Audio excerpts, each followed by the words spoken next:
de hoje vai ser mais uma introdução ao curso, mas isso vai estar gravado para se vocês quiserem relembrar de alguma coisa que a gente conversou.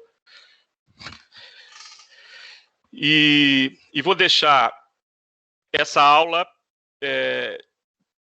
gravada para que vocês, mais tarde, se quiser rever todas as aulas, né, alguma parte do conteúdo, é só acessar a plataforma que vocês vão ter a aula gravada, ok? A nossa disciplina é Operações Unitárias 1. Eu vou compartilhar essa disciplina com a Raíssa. A Raíssa, os que estavam no início ouviram, mas nem todo mundo estava no início. A Raíssa, ela é aluna de pós-graduação e ela vai estar fazendo esse semestre a disciplina de estágio docência e a atividade do estágio docência dela vai ser acompanhar a disciplina comigo, a disciplina de OP1. Ok? Então, vocês já viram o rostinho da Raíssa aí. A Raíssa está fazendo um doutorado comigo. Ok? O meu nome é Marcos Barroso. Vocês estão vendo a tela aí com a ementa, não estão? Sim. Sim. Ok. Meu nome é Marcos Barroso. A minha sala aqui no bloco 1K é na sala 315. Fica bem perto da sala da graduação, fica do outro lado do corredor. Bem perto da secretaria da graduação, né, onde vocês encontram a Érica e o Edmilson. Fica do outro lado. Mas todo mundo me conhece como Marquinho, então vocês podem me chamar de Marquinho também, não tem problema não. Aqui eu botei um link para o meu currículo Lattes, que se vocês quiserem olhar depois, vocês vão ver algumas pesquisas, artigos de pesquisas que a gente faz, e que você vai prestar atenção que é muita coisa ligada com a disciplina de OP1. Então também é uma forma, às vezes, de você completar, ver curiosidade sobre algum assunto desses que a gente vai ver, pode ver nos artigos. Então, se alguém tiver essa curiosidade, eu deixei o link do meu currículo Lattes aqui em cima. Operações unitárias, vocês vão ver a primeira das operações comigo, né? E no curso semestral, são 4 operações unitárias. As operações unitárias, elas têm como base, como alicerce, os chamados fenômenos de transporte. Eu acredito que todos vocês já fizeram o FT1, não foi? É uma pergunta. Sim. Sim. Uhum. Sim. Então, no FT1, vocês viram o fenômeno de transporte de quantidade de movimento, que vai ser a base do nosso curso, né? Então, as operações unitárias são aplicações dos fenômenos de quantidade de movimento. A OP2 são as operações relacionadas aos fenômenos de transferência de calor, que é FT2. A OP3 são as operações relacionadas com a transferência de calor e massa, e que está relacionada, então, ao FT2 e ao FT3. E a OP4, transferência simultânea de calor e massa, que está também relacionada ao FT2 e FT3. Então, a base do nosso curso são chamados fenômenos de transporte, que o que a gente vai precisar, vocês já viram, que é o fenômeno de transporte de quantidade de movimento. O que são operações unitárias? Nos primórdios da engenharia química, um professor do MIT, nos Estados Unidos, o MIT fica na cidade de Cambridge, que fica na grande Boston, nos Estados Unidos, ele resolveu, no início da engenharia química. A engenharia química é um curso relativamente recente comparado com as engenharias tradicionais. Início do século passado. E ele, quando esse curso estava sendo estruturado, resolveu agrupar as modificações físicas de um determinado processo e estudá-las individualmente. Por isso o nome unitária. Unitária vem de individual, né? Então, as modificações físicas de um processo seriam estudadas individualmente, unitariamente. Então, uma operação unitária, daí veio o nome. A nossa operação unitária, a operação unitária 1, ela tem um ator principal, ela tem um protagonista nesse filme que a gente vai ver esse semestre. E esse protagonista é a partícula, a boa e velha partícula. Vocês estão se formando, habilitando a formação para a engenharia química. Vocês vão ser engenheiros químicos daqui a 2 anos e alguma coisa. E o engenheiro químico, ele não consegue ser engenheiro químico sem ele topar de frente com uma partícula. Às vezes as partículas são diferentes, né? Se você às vezes vai trabalhar na engenharia química ligado à indústria mineral, essa partícula vai ser uma partícula de um minério. Às vezes você vai trabalhar na engenharia química na indústria de alimentos, essa partícula pode ser um leite em pó. Às vezes você vai trabalhar mais relacionado à agroindústria, então essa partícula vai ser um grão de soja, um grão de milho. Às vezes você vai trabalhar numa indústria química que produz um produto químico, química fina, essa partícula vai ser um catalisador. Ou às vezes você está numa outra indústria, nenhuma dessas que eu falei, mas tem uma etapa de separação que são colunas recheadas, então essa partícula vai ser um recheio da sua coluna. Então não tem como ser engenheiro químico sem encarar uma partícula pela frente. E existe uma ciência que estuda separações de partículas, que é chamada sistemas particulados. E a minha área de formação, a minha área de pesquisa é essa, sistemas particulados. Eu fiz mestrado, doutorado, pós-doutorado nesse assunto. E a base do nosso curso é essa, são os sistemas particulados. Então, a gente vai ver em OP1 a vida e a morte da partícula. Nós vamos começar caracterizando uma partícula, depois nós vamos ver operações de separação de partícula. Por que separar partícula? Porque geralmente, nas indústrias, toda operação com partícula, a partícula não está sozinha, ela está num meio fluido.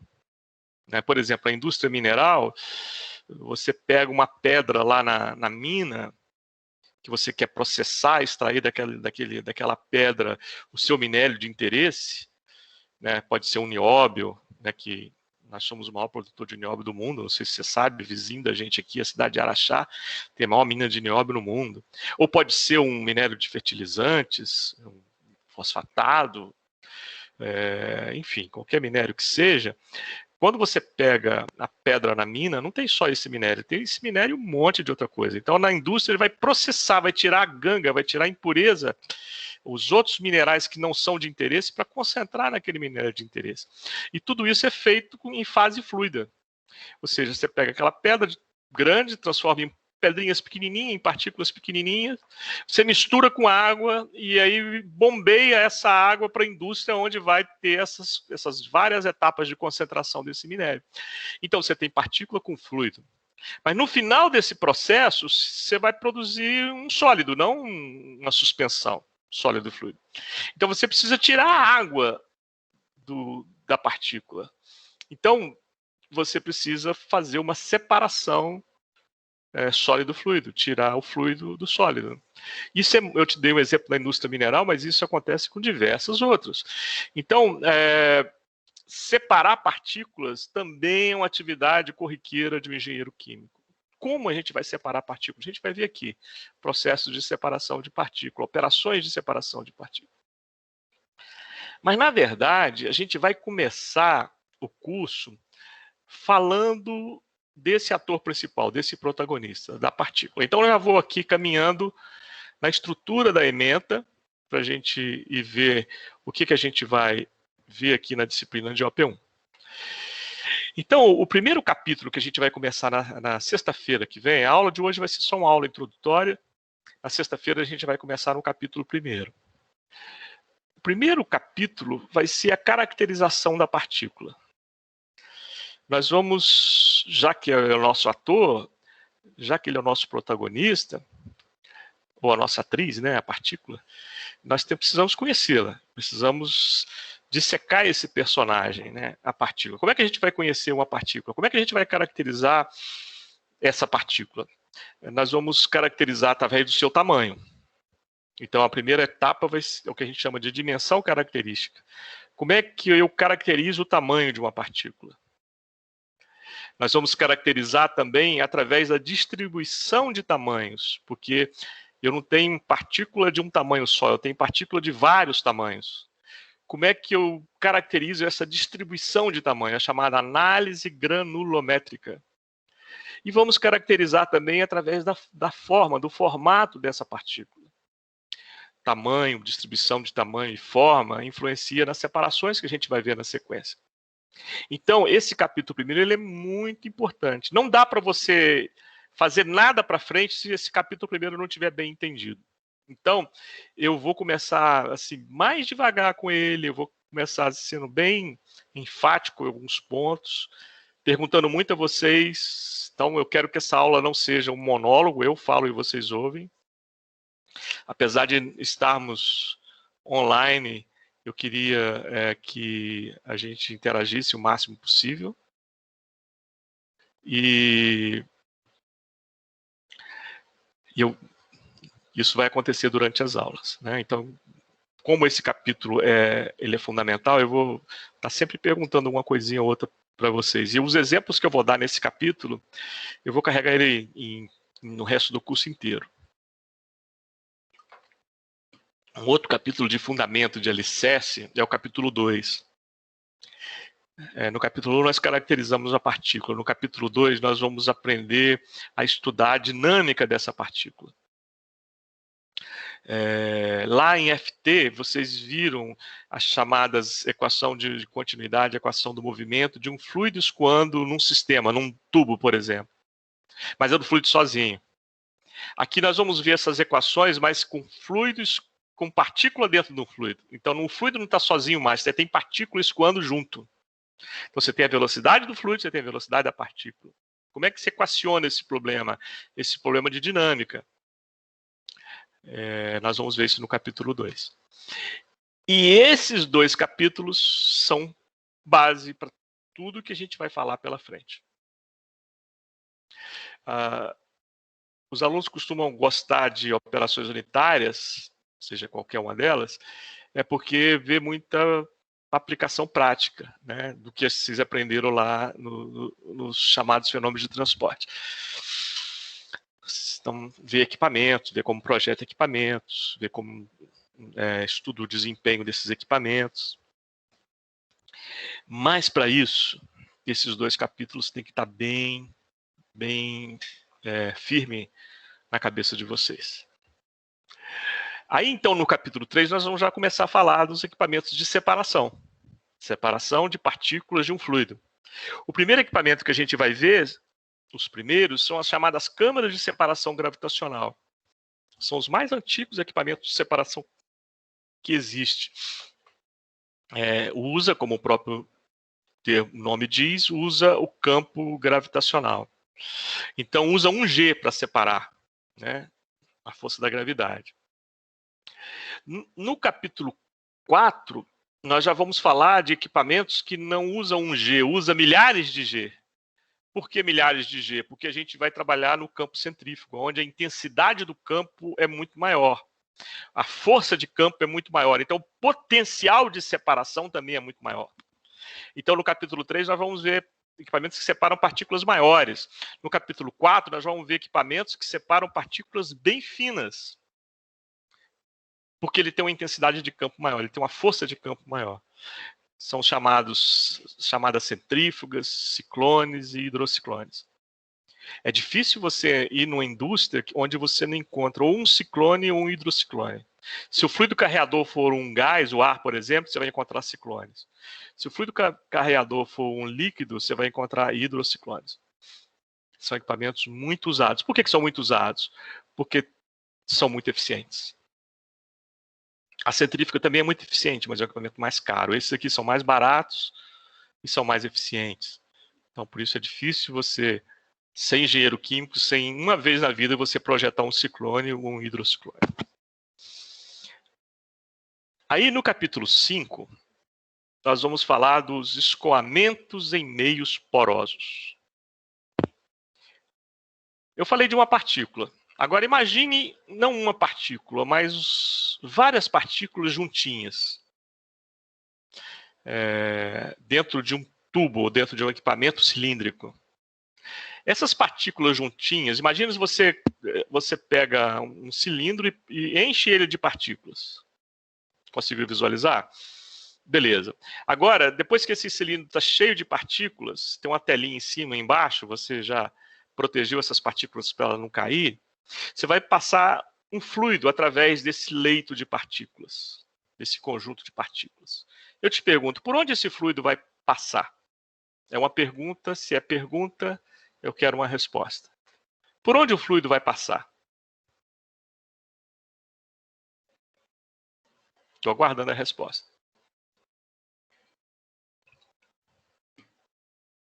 Vou repetir o problema. Eu tenho as partículas? Quem respondeu? Edina. Edina, o que você respondeu? Edina, você pode repetir?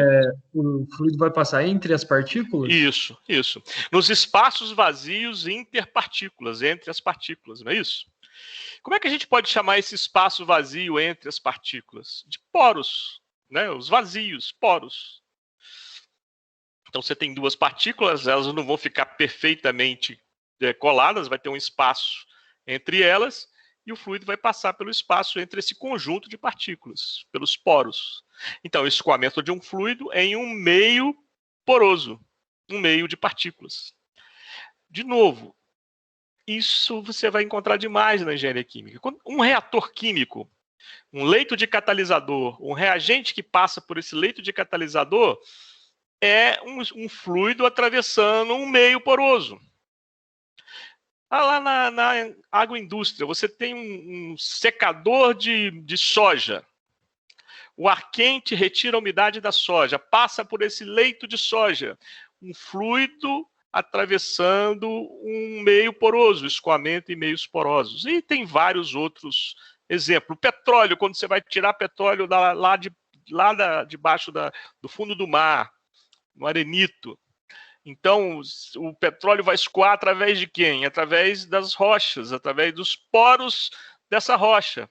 Escoamento de um fluido de petróleo através de um meio poroso. Então, tem um exemplo, são centenas de bons exemplos de aplicação da engenharia química e de escoamento em meios porosos.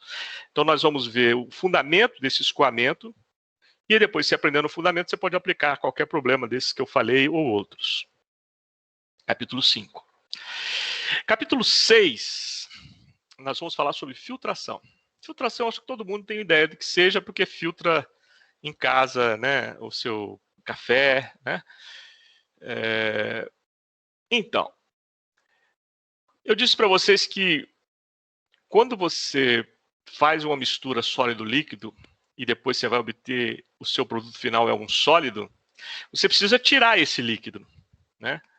E como é que você tira esse líquido? Uma das etapas da retirada desse líquido, desse desaguamento, é a filtração. Você tem um meio filtrante e que vai reter na superfície desse meio filtrante o sólido, e o fluido vai passar por esse sólido, passar pelo meio filtrante e sair sem sólido.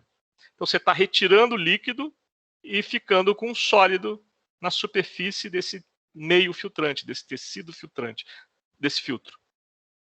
Nós vamos aprender a teoria da filtração, como equacionar o problema da filtração e ver aplicar as chamadas equações fundamentais da filtração em filtros industriais.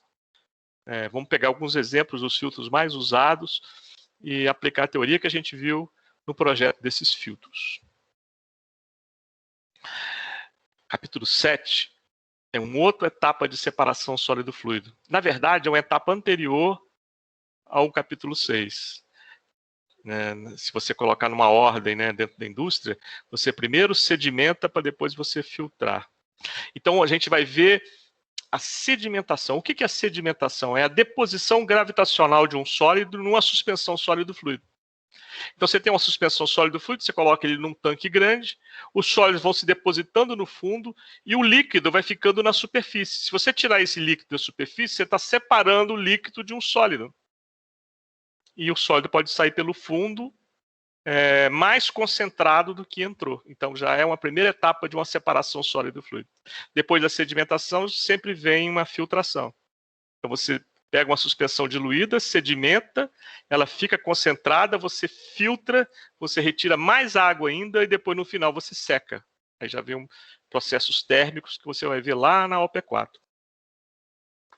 Então, sedimentação, separação por deposição gravitacional, capítulo 7. Capítulo 8, nós vamos ver dois equipamentos que são irmãos um do outro, que são chamados leitos fluidizados e leito de Jorros, equipamentos muito usados como reator químico, como secador, como granulador, como e diversas outras aplicações interessantes dentro da engenharia química. São equipamentos muito usados que têm como princípio escoamento de partículas no seu interior. Nós vamos ver o equacionamento desses equipamentos, aplicações dos mesmos e como estudar o desempenho ou melhorar o desempenho deles. No capítulo 9, que é o último capítulo do curso, nós vamos aprender a falar sobre transporte de partículas. O transporte hidráulico de partículas. O nome hidráulico porque é a partícula sendo transportada em um meio líquido. Eu não sei se você sabe, mas até no século passado havia muito transporte rodoviário e ferroviário de partículas, mas que está gradativamente sendo substituídos pelos chamados dutos transportadores de partículas por transporte hidráulico. Por exemplo, vou dar um exemplo para vocês aqui, um bem pertinho da gente. Tem alguém de Araxá aqui na turma? Eu quem? Ana Laura. Ana Laura. Então, Ana Laura, perto de Araxá tem Itapira, não tem? Você viu falar em Itapira? Sim, sim. Tem uma mina lá, não tem? Tem. De fosfato, né? Uhum. Pois é. Em Uberaba, nós temos uma indústria de fosfato. Sim. Que já foi Vale, hoje é Mosaic. Uhum. A Mosaic não tem uma mina lá do lado deles. Sabe de onde que eles pegam o minério? De Itapira. Então, o minério de Itapira tem que ir de Itapira para Uberaba. Qual a distância? 100 quilômetros. Antigamente, sabe como esse minério ia? Por caminhões. Sabe como que ele vai hoje? Em dutos. Né? E como é que é isso? Você pega o minério de fosfato, a apatita, moe essa apatita e transforma ela em partículas fininhas, mistura com água e forma uma polpa, uma suspensão sólido líquido. E aí você vai bombear essa polpa, bombear em tubos. Então, em 100 quilômetros de tubos, você pega o minério da mina e joga na indústria, que fica a 100 quilômetros de distância. Como? Através de um transporte hidráulico de partículas. Como é que fundamenta isso? Qual a diferença do escoamento dessa suspensão no tubo, porque você aprendeu lá em FT, que é de um líquido puro num tubo? Tem diferenças importantes. Como é que você projeta a bomba para operar com essa suspensão de água mais partículas? Tudo isso a gente vai ver no capítulo 9. Então, essa é a ementa do nosso curso. É um curso bastante interessante, rico, e vou dizer uma coisa. Eu truco se existe um engenheiro químico que não mexeu com algumas dessas operações unitárias. Você vai encarar isso pela frente. E o lugar de aprender é aqui na faculdade. Certo, pessoal? Alguma dúvida sobre a ementa?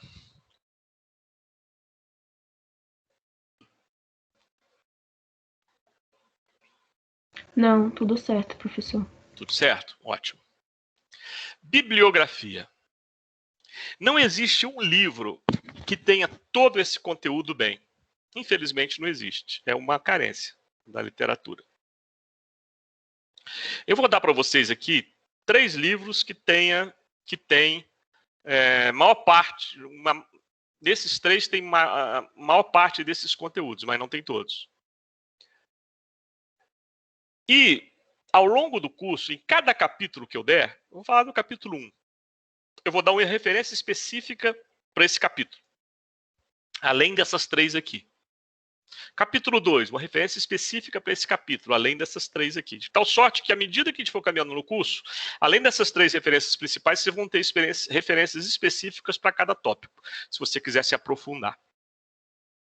O primeiro livro é do Papa desse assunto, professor Giulio Massarani. O professor Giulio Massarani foi meu professor, eu fiz OP1 com ele. Eu fiz também iniciação científica com ele, eu fiz mestrado com ele, eu sou formado no Rio de Janeiro, na Universidade Federal do Rio de Janeiro, e fiz mestrado lá também com o professor Giulio Massarani. O professor Giulio Massarani é um professor reconhecido internacionalmente nessa área de sistemas particulados, e escreveu um livro que chama Fluidodinâmica em Sistemas Particulados, que tem alguns dos tópicos que a gente vai ver aqui em AP1. E eu vou dar outras referências também do Massarani, que não essa, nos outros capítulos. Às vezes um artigo, às vezes uma dissertação que ele orientou, como referências complementares. O segundo livro é de um amigo meu, Marco Aurélio Cremasco, que é professor na Unicamp, que assim como eu, foi orientado do Massarani também. Eu terminei o meu mestrado, ele começou na mesma unidade experimental que eu. Então ele me chama de irmão, né, filho do mesmo pai. Ele também trabalha na Unicamp nessa área de sistemas particulados. Ele gosta muito de escrever. O Marco é um poeta, ele escreve livros de ficção, histórias muito bacanas, e também tem livros técnicos. Além desse livro de operações unitárias, sistemas particulados e fluidomecânicos, ele tem um livro de transferência de massa, que é o equivalente ao seu FT3 aqui. É um livro muito bom de transferência de massa também. E tem diversos outros livros aí de literatura de ficção. Muito, muito bom escritor. E o terceiro livro é a nossa Bíblia. É a Bíblia do Engenheiro Químico, o Perry. O Perry é o nosso handbook. É um livro que vale a pena ter na sua coleção particular da sua casa. É difícil você ser um engenheiro químico sem consultar o Perry. É um handbook excelente. Eu recomendo fortemente que você o tenha. Ok, pessoal? Tudo bem na bibliografia? Alguma dúvida? Não. Tá bom. Então, vamos lá. Como é que a gente vai caminhar nesse curso remoto? Quando eu dei a primeira turma do curso remoto na pandemia, eu confesso para vocês que eu estava tenso, porque eu sempre gostei muito do ensino presencial, sempre fui um crítico do ensino à distância, mas eu estava muito preocupado. Mas você sabe que a experiência foi muito boa nessa pandemia? Eu acho que dá para a gente ter uma relação legal, dá para vocês aprenderem bastante, e dá para eu perceber que vocês estão aprendendo, que esse é o meu objetivo. Eu fico muito triste quando eu não consigo passar o que eu quero passar para vocês, por algum motivo. Eu achava que a não presencialidade seria uma barreira muito difícil de ser superada, e não foi. Dá para a gente superar, dá para vocês aprenderem legal e eu ficar feliz de vendo vocês aprendendo. Mas para isso existem alguns segredos. Então vamos lá. Qual é o segredo? Como eu disse para vocês, todas as nossas aulas vão ser síncronas. Eu não vou dar aula para você assistir depois. Você vai assistir a aula junto comigo. A atividade assíncrona vai ser reforço. Então, se você quiser depois ver uma das minhas aulas, não entendi direito o que o Marquinhos falou naquele ponto, você vai naquele ponto que eu falei e rever e olha de novo até você entender. Não entendeu? Pergunta, eu e a Raíssa vamos estar aqui para te ajudar. Mas a presença e a participação nas aulas síncronas é um dos segredos. Então, o fato da aula estar gravada não é desculpa para você não assistir. Então, todas as aulas vão ter chamada. Ao final da aula, eu tenho como baixar, a ferramenta me dá essa instrumentalidade, eu posso baixar a lista de frequência, saber quando que você entrou e quando que você saiu da plataforma. Eu sei que muita gente pode estar, ligou o sistema e saiu e foi fazer outra coisa, mas aí você está enganando a você mesmo, não é a mim, né? Porque a gente presente, não estamos juntos, estamos dedicando esse horário para aprender esse negócio. Esse negócio é importante. Como eu falei, é difícil você ser um engenheiro químico sem lidar com um desses problemas que a gente vai tratar aqui. Então, hora de você aprender agora, não deixa para depois, não empurra com a barriga o problema. E para isso eu vou estar sempre, às vezes, tentando interagir com vocês. Eu vou chegar assim, às vezes no meio da aula, eu vou falar assim, Gustavo Rezende, me fala isso aqui. Se o Gustavo não tiver só conectado, mas não tiver presente, ele vai fazer feio, né? Aí eu posso perguntar, Beatriz Freiria, me diz o que você entendeu desse negócio, né? Então eu vou estar sempre tentando buscar de vocês a participação para o bem de vocês. Então esse é o primeiro segredo. Participar da aula síncrona, não distrair, não ficar olhando o celular, WhatsApp, ficar conectado e focado, né, como dizem os americanos, é o segredo. O segundo segredo é o seguinte, eu vou dar 8 listas de exercícios para vocês. E quem vai corrigir essa lista de exercício? A Raíssa Rossi, a monitora da disciplina. É uma forma de vocês estarem acompanhando passo a passo a disciplina. Então, você vê que são 9 capítulos e 8 listas. É quase que uma lista por capítulo.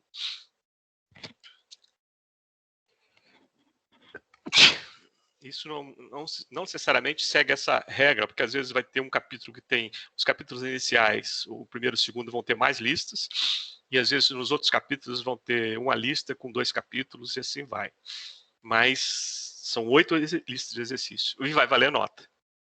É uma parte da nota que a gente vai considerar, vai ser a lista de exercício. Além da lista de exercício, eu vou dar provas. Usando a própria ferramenta, né?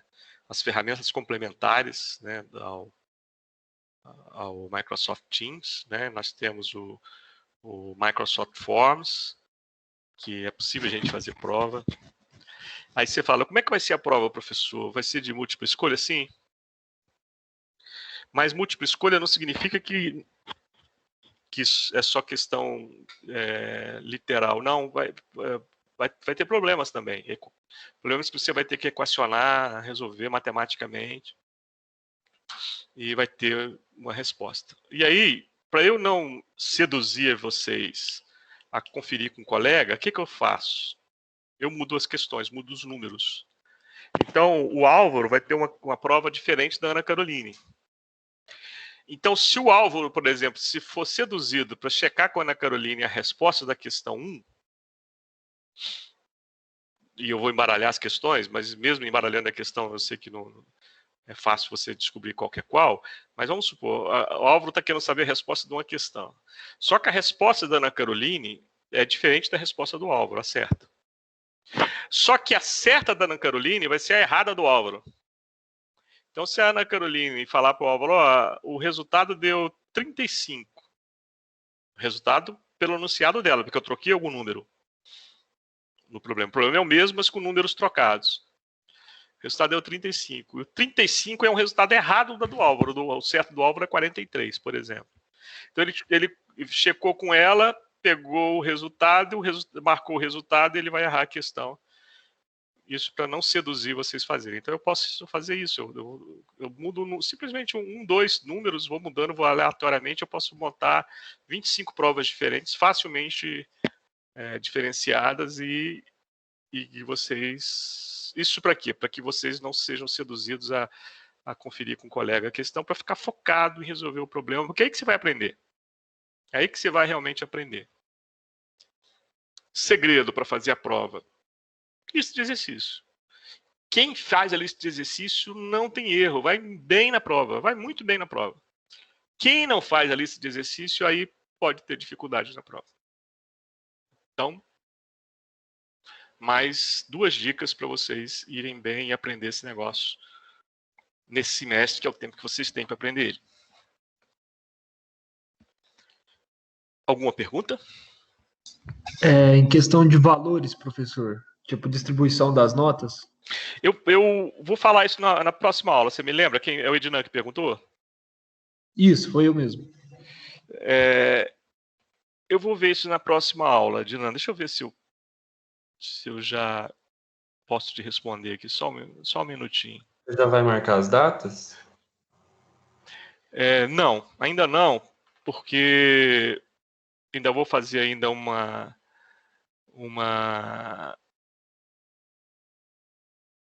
distribuição, sabe? Porque mudou, né, o período do curso. Antes era concentrado, agora passou para 15 semanas.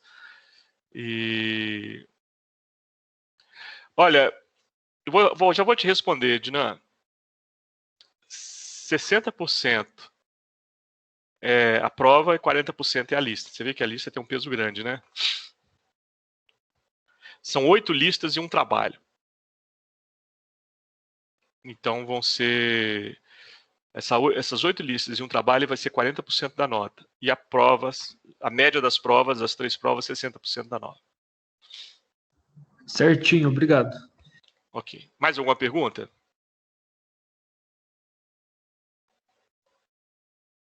Mais alguma pergunta?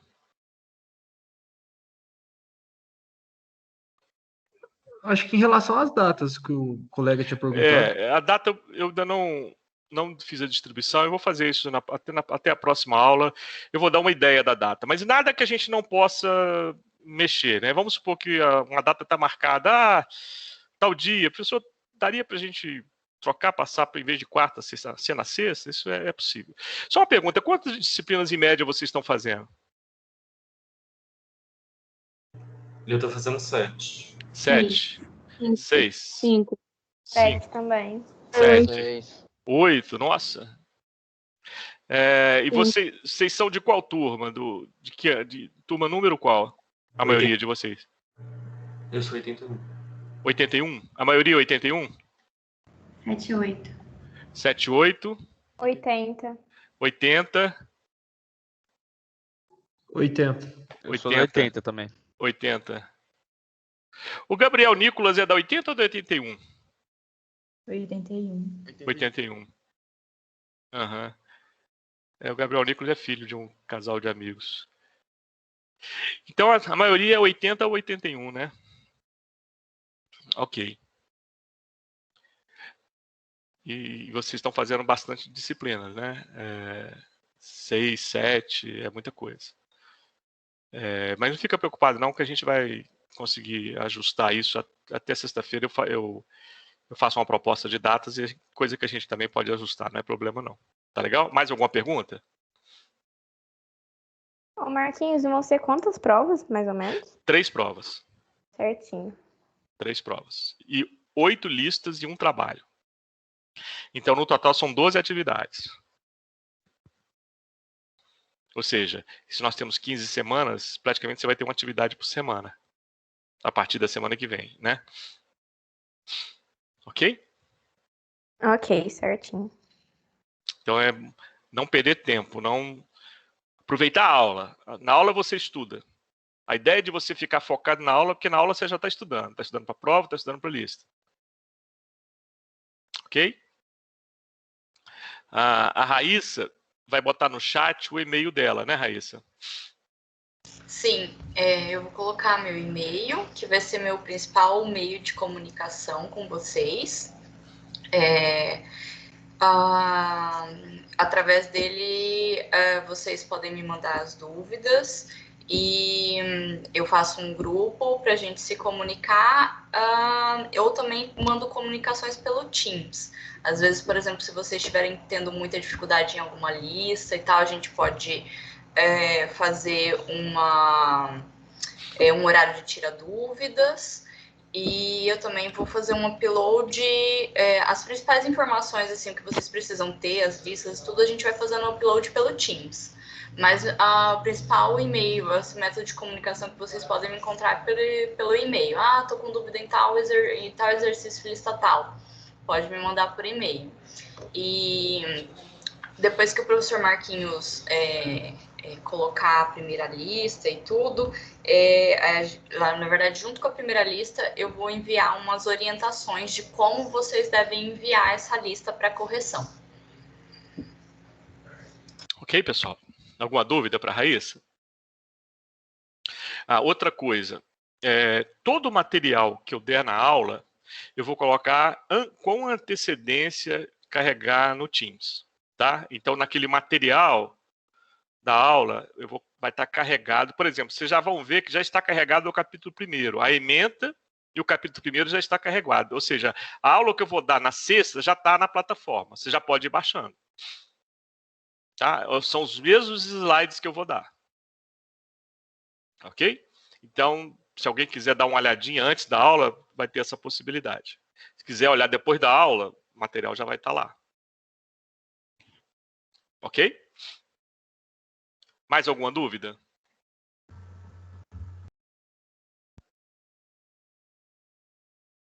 Mais alguma dúvida? Não, professor. Ok. Estou parando a gravação.